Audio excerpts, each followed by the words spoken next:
Welcome to On the Edge with April Mahoney Brains. Here, this is the spot where the conversation is pointed, the guests are sharp, and the responses are never dull. Welcome home, Brains. There's only one requirement to hang out on the edge, is that you open your big brain and close your small mind. Did you bring your thinking caps?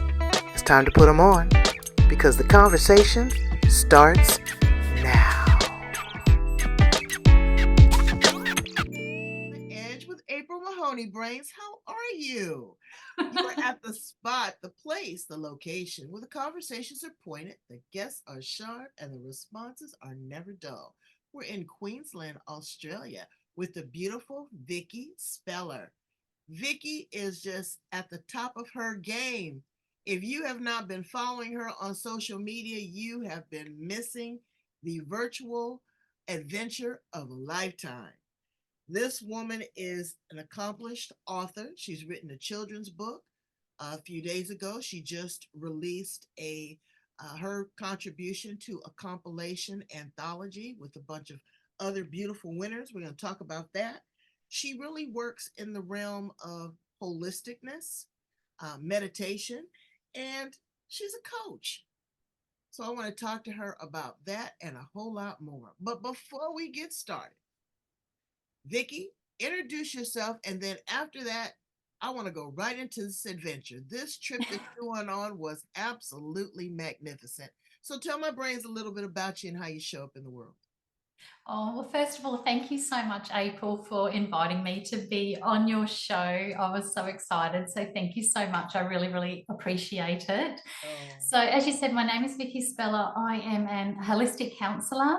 I'm an intuitive women's coach, a meditation and mindfulness teacher, and a retreat facilitator, and also now a #1 best-selling author, which is extremely exciting. So there has been lots going on, and I've been in the holistic world officially as a business for about 16 years now, which I absolutely love. It's always been a part of me. So to transition into bringing that into my workspace felt quite natural as well. And I just love working with women. I love working with children and helping them also. And it's just been a wonderful journey. It really has. And every day I'm learning something new, just like everyone else, and going through that evolution while we're on Earth. It's been really, really a wonderful experience. And I love sharing those experiences with other people. Well, you're a trailblazer. You know, people were doing holistic um, work 16 years ago, but you were really at the forefront of it. Now it is like second nature. People are have really grasped it. They grab hold to it. They utilize it. They take it seriously. They used to think, oh, this is hoo-hoo, this doesn't work, or, what does this really mean, holistic? Because they're stuck either, in a certain mind space, or they are really ingrained in their religious doctrine and they can't go outside of that, or they're really into a particular type of medication or medicine and they're not willing or able to branch out. So you've been really able to grab that bull by the horns and ride it. But talking about riding a bull, I followed you when after I first started talking to you was last year.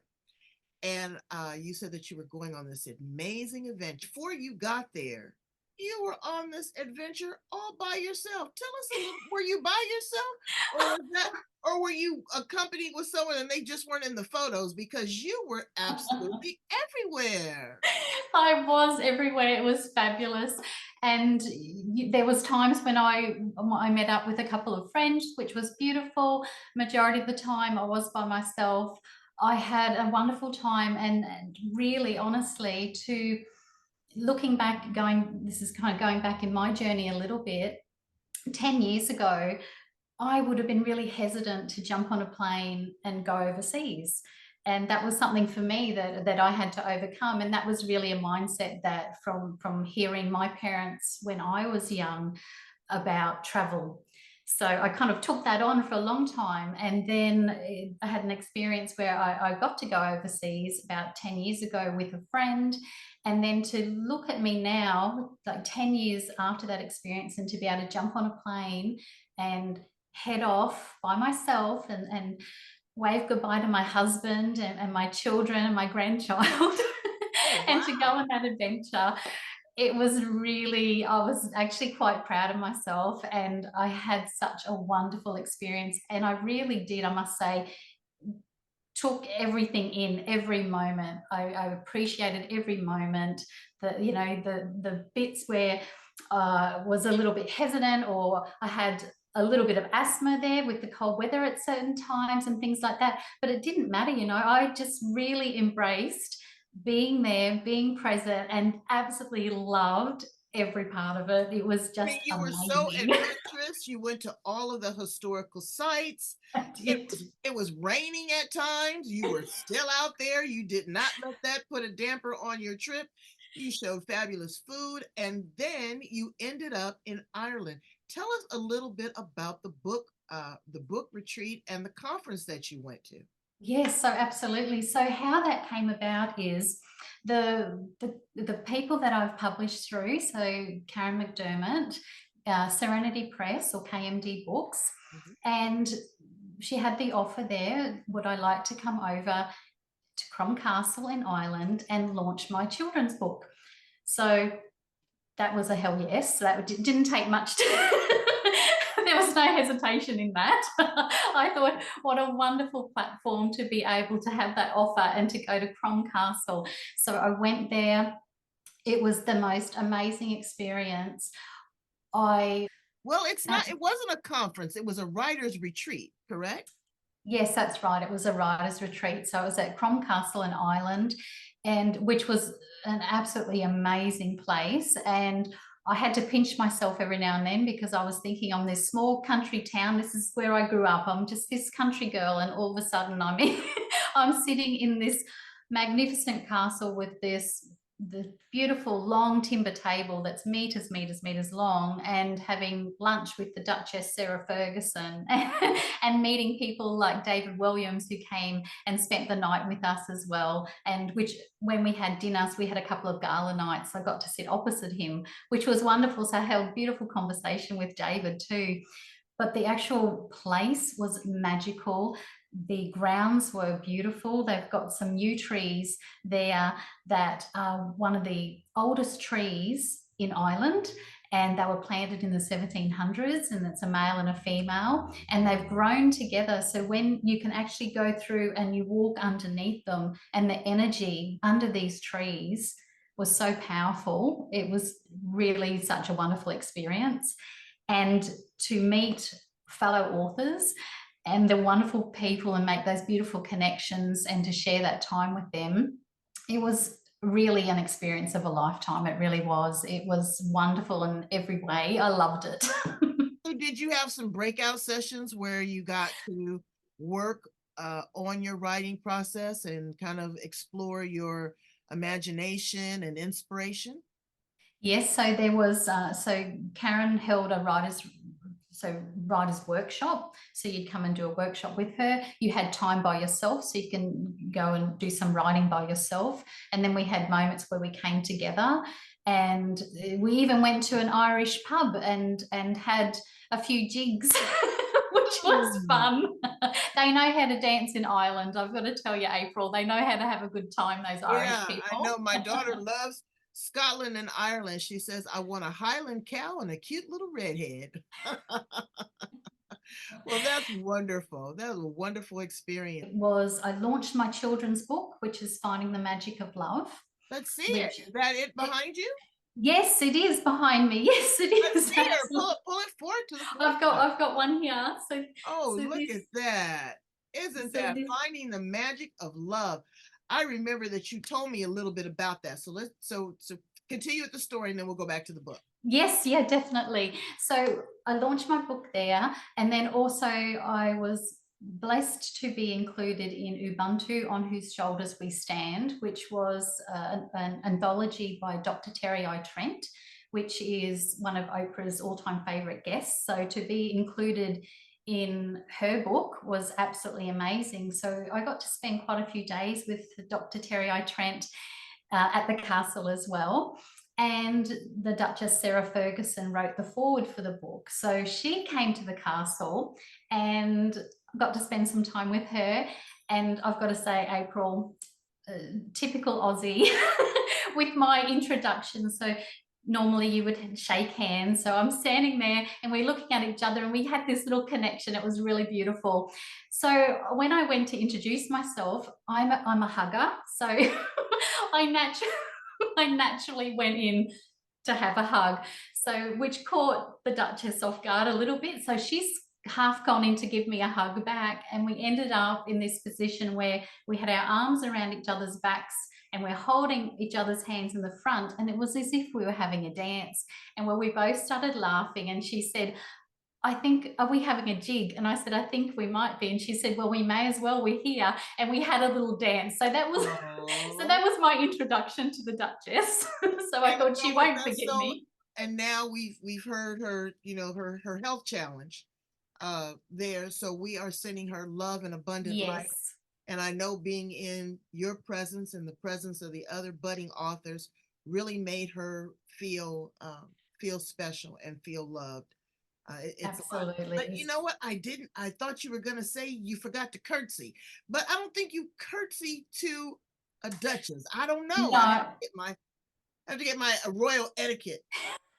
no, no. To shake hands is really lovely, but to go into for a hug is probably not the correct thing to do. But it turned out to be a beautiful moment, and it was actually captured. People took some photos, so I've actually got photos of that moment, which is really special That's as beautiful. well. You have to frame that and put that in your office.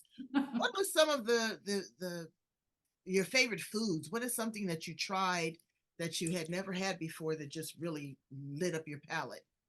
Oh goodness, you know what? I can't even put my finger on one thing because everywhere I went, I did try things out of my comfort zone. Mhm. And there were, I must say, in South Korea when I was there, it was a little bit spicy for me, some of the food.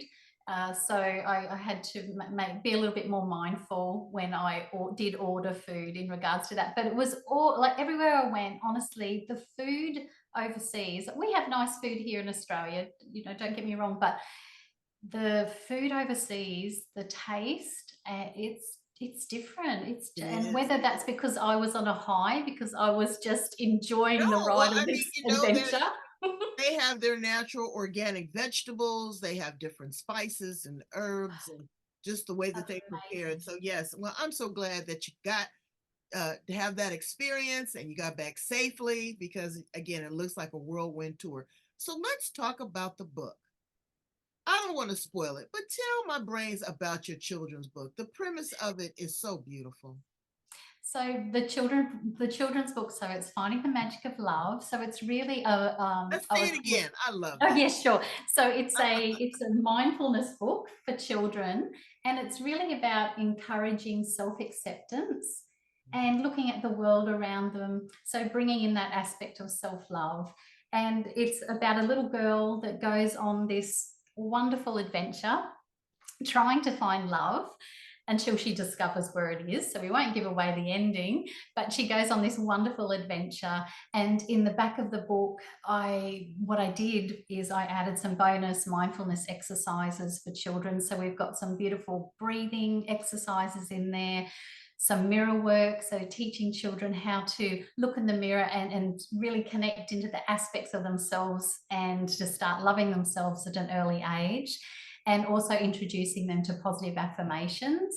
And then as a little added bonus in the front there, I put a little QR code in there that links back, and parents and teachers or carers can download these wonderful packages of mindfulness resources that they can use. So they're downloadable, they're absolutely free, don't have to pop their email in, nothing like that. It's just a gift from me to whoever wants it. Oh, And you're there's some beautiful exercises in there to really support children and to help them with the foundation of self-acceptance and self-love, and just to give them a good start in life, because I think quite often, unless we've got that really strong foundation of self-love or looking at ourselves with kindness, it can really have a ripple effect and make it a little bit difficult in setting boundaries or having those healthy relationships through life, or understanding what we really want in life as well. So setting goals and but understanding what our purpose is. So it really, in a lot of ways, it comes back to ourself and understanding who we are, our needs and our wants. Absolutely. And our desires. And to be able to Absolutely. dream. You Yes, had the dream, definitely. you manifested it, and it came to fruition. Writing a children's book, I have written a children's book, and it was hugely successful. But you have to go to a different place because you're communicating with little people or middle people, anywhere between what, maybe 5 and 11, or what is the age range for your book? So the age range, sorry, for my book is 1 to 8. So that's what I'm thinking around that age for children. But also, in regards to this book, my hope is it's not just the children that receive something from this book, but it's also the teachers or the parents or the carers or the big sister or the big brother or whoever it happens to be that's reading that story with the child. The journey that they go on throughout this story, I'm hoping it reminds them to come back to self and to have that love for self as Absolutely. well. Yeah. As they always say, once an adult, twice a child. I know, as my mother, went into her 80s and 90s, she would love little kids' puzzles because it was easy to put together. Or she liked the more simplistic stories. Don't give her, give her the Bible, but give her something else that was whimsical or fantasy or Winnie the Pooh. So they always enjoy that.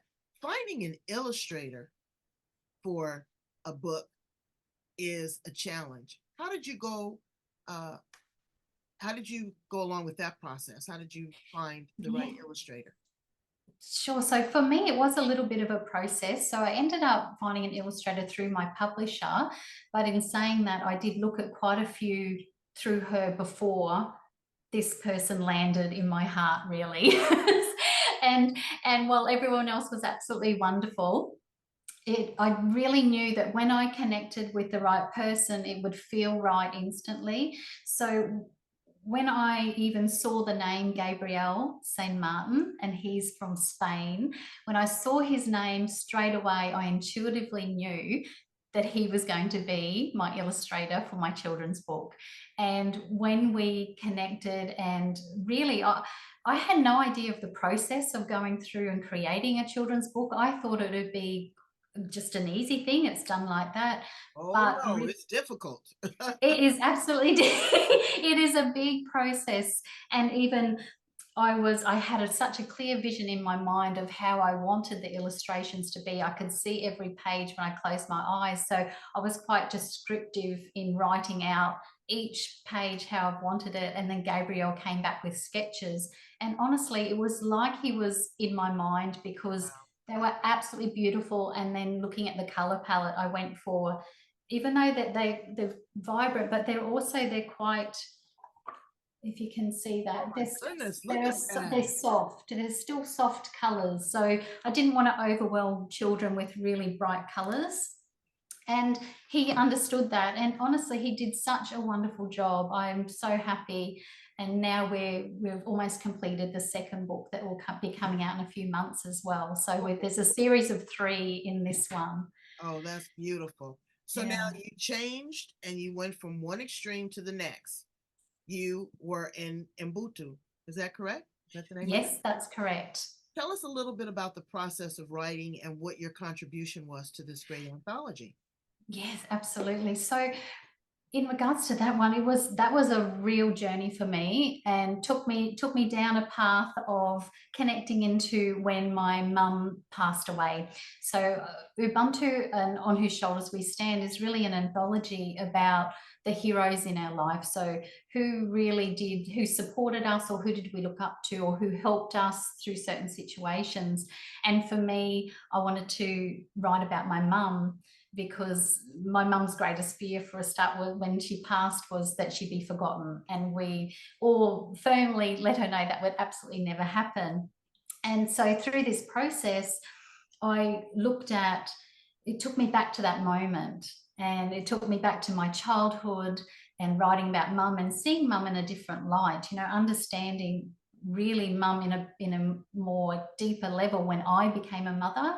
So I think, yeah, once I became a mum, really, that's when I understood her journey more so.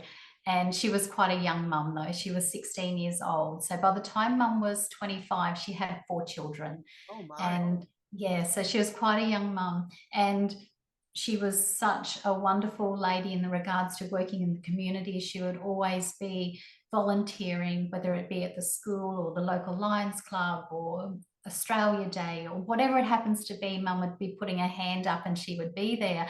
So I think watching her do that really kind of ingrained in me to be there for community in some way. And as I got older in life, I understood where my place was in being able to help in that area. And I spoke about the journey of when my mum passed. I ran away essentially with my friend to Bali, and that was my first trip overseas, and that was 10 years ago. And while I was over there, I just had an amazing experience where I felt mum's spirit and she joined me on my holiday. And I've got goosebumps even talking about this now, April.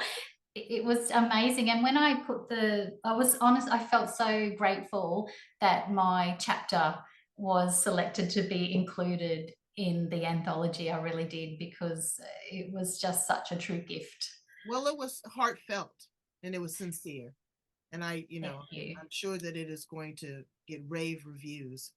Thank you. So, your work in the holistic realm, meditation and coaching. Yes. Tell us a little bit about that. Yeah, sure. So I started about 16 years ago now, almost 17 years actually now, when I think about the date.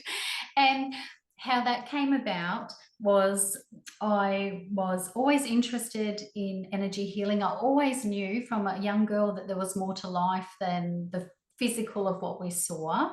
I always felt that there was a connection to spirit, even though at that time I didn't really understand what that was growing up. And so for me, it felt natural to be able to look at someone and to see their energy or to have an understanding of them without them really communicating it to me. So I was quite interested in energy healing, and I just studied Reiki and then became a Reiki master, Reiki teacher, and started teaching. I was had clients at my home. So I had a beautiful healing room where clients would come, I would work with them. I used to offer readings. And as time went on, things shifted for me. So things like readings, I started to let them go because I found that you could be in that space and offer that guidance. But quite often people would repeat patterns because they weren't really doing the work for themselves. They were sitting back and allowing someone to offer that information to them. Right. I get it. So I tell I people all the time, I don't mean to interject, but you got to show up and do the work. You can provide the pixie dust, but you've got to do the work. Absolutely. And that's where I started to see things differently. And I thought there needs to be, for me personally, there was another way that I could offer assistance in helping people, and especially women and children, to get to know themselves and then have a clearer understanding of what they are wanting or what they feel is right for them, rather than having someone telling them what they Right. should do or could do or what could happen. Yeah. So And the in also ingraining the tools in them that they have a resource and a reservoir and a toolbox to pull from when you're not there. What happens 3 years from now? What happens 30 minutes from now when you get triggered? What happens, when you have a meltdown? What happens when you have a great experience? How do you learn to embrace and love that too? Because all experiences are not traumatic brains. I want to let you know there are some That's right. great revelations, there's some great exciting times, but those are shocking too. And when you Yes. pull back the layers and you really find um, a different element or a different part of yourself, you have to settle in and you have to adjust to that as well, right, Vikki? Oh, absolutely. It is. And even in saying that, that's absolutely correct in the the big moments, the celebrations as well, that can have equally the same impact as something that hasn't been so great, because people need to come back to center and find themselves or their new way of being again. And that can take a little bit of time. So it's Exactly. important to, You lose that 100 pounds, or you win the big lottery, or you go on an exciting adventure all by yourself. It's like, what? Well, you find something new. that's right. But, even in you saying that, April, that you're looking at people as well. You know how you hear people that they've won the lottery, they've won millions of dollars, and then within 12 months, 2 years, they don't have a cent again. So it runs deeper, doesn't it? It's not about the external. It's really about coming back to self, coming back and knowing how to support yourself and understand the steps that you take or the actions that you take and why you were taking them. So looking at yourself with a greater perspective as well, I think, and the world, I think that's so important to do that, rather than being quite focused or narrow-minded, understanding that we all have our own truth, we all have our own way of seeing the world, and then looking at it almost from above is the way I think of it.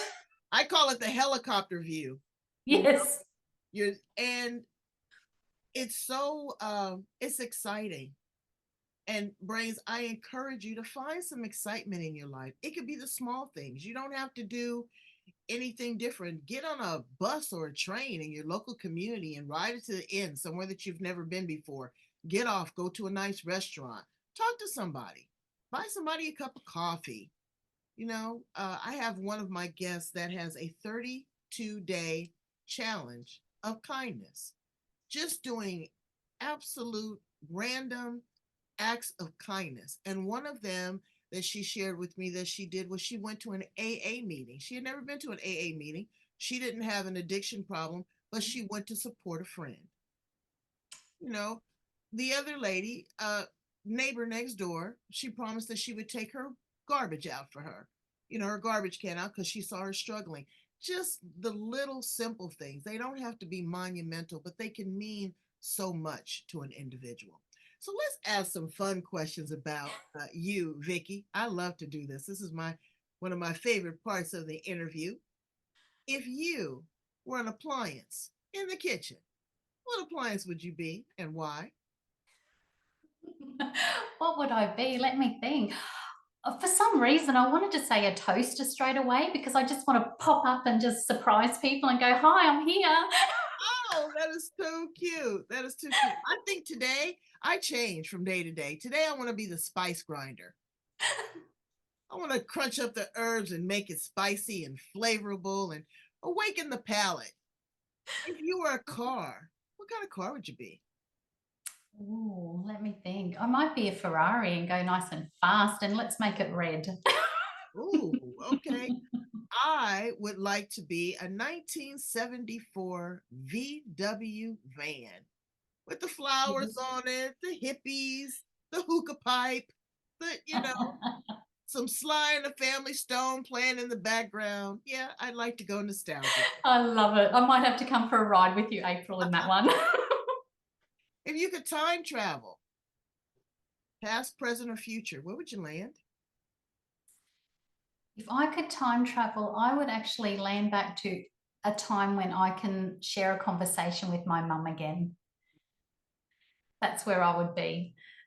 Absolutely. So perhaps maybe in my 20s. So then it's given me an opportunity to understand mum and mum to understand me on a deeper level. And we've got that time, between when I was 20 to when she passed, because I left home when I was 14 years old. So I was quite young when I left home.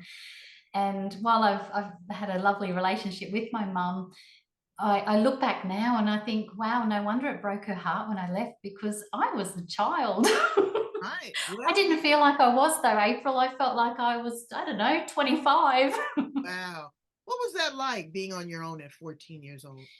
It was it was actually quite challenging. I grew up in a small country town, and I had the opportunity to have a full-time job about 2 weeks before graduating year 10. And at that time, it was just a wonderful opportunity, and I decided to take it. And through that, then I left home, and within a few weeks, where I worked decided to move to the Sunshine Coast, which I didn't know was going to happen at that time. So I actually moved down to the Sunshine Coast with them at such a young age. And I moved in with my boss and their family. They had young children, and they helped support me in finding a place and got myself settled. But while it was, very exciting to be by yourself as a young teenager on the Sunshine Coast, Mm, and things weren't as strict as they were now. So, I had lots of fun. It was wonderful. But at the same time, it was an experience that I really did have to grow up quite quickly, because all of a sudden I had to manage my rent, my finances. I had to go grocery shopping, all the little things that as you're growing up, you really don't give a lot of thought to until you do move out of home. And I think because I was only 14, it was a bit of a shock, but it, I look back and I'm really grateful that I had that experience, right, because it really has. I know people, it's cliche to say it made me who I am, but it really did. It's such a big part of who I am, and the passion, I suppose, that I have to support young people as well, because of the way I grew up, certain situations in my childhood right, that, pushed me to want to leave home at 14 right. as well. And then So, you were searching, like in your book, you were searching for the love, and absolutely. the magic in it. And Yep. sometimes people fail to realize, or young people fail to realize, that you really do crave discipline. You do crave that structure. You do want someone to be on the sideline to say, hey, maybe you shouldn't do that, or maybe you should do this. But then when you're out there making those decisions, 14, 15, 16, that's Yeah. a very tender age. So bravo to you. But what Thank would you. you say, looking back, what would you say to a 20 or 25-year-old Vikki Speller? What would be the conversation that you'd have with yourself? I would say, Vikki Speller, you have done amazing. You have really allowed yourself to not let life and the moments that could have really destroyed you, you didn't let that happen. You didn't let that define your life. Instead, you embraced those elements, you learnt from it, you grew from it, and you helped others through it. And I'm just so proud of the person that you are. And you have no idea, Vikki, what's to come, because it is amazing. So you just hold on, because it's going to be a wonderful ride. And just wait for it. What would you tell a young lady or a young man that's struggling now, that's maybe 14 and does not have the opportunities that you had to branch out and have someone to take you under, have them take you and carry you through, put you under their stewardship, but they're just out there? Because I hear, and I don't know, it's the same here in the United States, that there are a lot of adolescents that are leaving home or are emancipated. You can be emancipated pretty early in Yeah. Australia, but that doesn't mean that you're equipped to survive. What would you say to those young people? No, that's right. I would say it's if you possibly can, just depending what's going on in your life, to try and foster those relationships with your parents or your caregivers, because it is such we don't realize until we leave home how amazing and supportive they can be. And I know not every family is like that, people have their ups and downs. But if you are alone, if you are struggling, I just want you to know that it will get better. It always gets better. We've just got to really have that mindset and look for the good. And it could be the tiniest thing where you might have been by yourself all day, but that one person that walked past smiled at you. So hold on to that moment and focus on that moment, rather than looking at the parts that don't feel so good. So just really understand you're not alone. You do have that support. Reach out to community, have a look everyone's got social media when they're young. Look at communities on social media where you can feel like you are supported. But honestly, things get better. And I know sometimes some days are hard, but look to the future and don't give up, because you've got it. You've got that strength inside of you. And I know you can absolutely do it. Absolutely. And they have great people like you. There's mentors, there's teachers, there's counselors. There are other people. If you're struggling, if you're in an adverse situation that's not conducive to you, there are support groups, there's counseling, there's And pick up the education. phone. Good. Pick up the phone, reach Yeah. out. Don't self medicate. Don't isolate. Don't hurt yourself. There are options, there are choices. Trust me, there is a thing called freedom, and you can do it and you can win. Thank you so much for that inspiration, Vikki. I really appreciate it. In closing, a couple things. What else is on your life list? My life list. Well, I'm doing a lot of writing. So that is definitely on my life list, I must say. I'm really, really enjoying the writing. So Voices of Impact has become #1 bestseller in 4 countries, in 24 categories, which was absolutely fabulous. I've been asked to write in a mindfulness anthology, which will be coming out in a couple of months. And then I'm coming out in another anthology called Hear Us Roar, which is a series of 8 and a doco film. And I've submitted my first one, and after that, I've been asked to write in every single one of the books. So Oh my that's God. such an honor. So I'll be looking at a lot of writing. I work with a lot of women. I do women's circles. So I really am passionate about bringing community and bringing women together. And so looking at holding a retreat later in the year as well. So lots of community support that's happening, which is really wonderful. And looking at going to schools as well with my book, and lots of traveling around. So I'm looking forward to sharing the love. Well, you are leaving an imprint absolutely with your writing, and that's so important. What do you want Thank your you. legacy to be, Vikki? What do you want people to say and remember about Vikki Speller?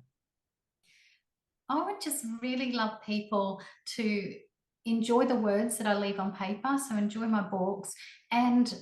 But I'd love them, when they think of Vikki Speller, I'd love them to say she was a really nice lady. She was caring, she was supportive, and she was there for me when I needed her. And she was even there for me when I didn't think I needed her, but I actually did. Well, that's wonderful. Brains, I want you to reach out. I want you to pick up a copy. Tell them how to get a copy of one of the anthologies as well as your children's book, and how to get in Yeah. contact with you. Absolutely. So my website is Vikki Speller, so www.vikkispeller.com. So Vicky's with a double K, so it's VIKKI. And my Instagram handle is Vikki_Speller_intuition_plus. And then I'm on Facebook, Intuition Plus. And if you would love to help kick me off with TikTok, I've just opened up my account and I'm at Vikki_Speller. So that's me on socials. And the book is beautiful. So it's on Amazon. So you can jump on Amazon. If you put in my name, Vikki Speller, it'll come up with my author page. It'll come up with Voices of Impact. It'll come up with Ubuntu, and it'll come up showing Finding the Magic of Love as well. Well, they're going to need a whole section just for Vikki Speller. I'm so happy for you, and I'm so glad that you had a wonderful adventure. Next time you have to come to America. I tell you guys that all the time. But when you come to America, Absolutely. skip LA. I'll drive you to LA. Come to San Diego. It's America's finest city. Okay. Thank you Sounds so much wonderful. for being here. Brains, I need you to go in, purchase a copy. Oops, let's get another postcard. Purchase a copy of one of Vikki's books. I'm going to put all of her contact information in the back. Um, be adventurous. Take a chance. You don't know what you don't know. Reach out and touch somebody. Okay? Thank you so much, Vikki. Come back and see me again here on The Edge. All right? Absolutely. Thank you. All right. Bye, Brains.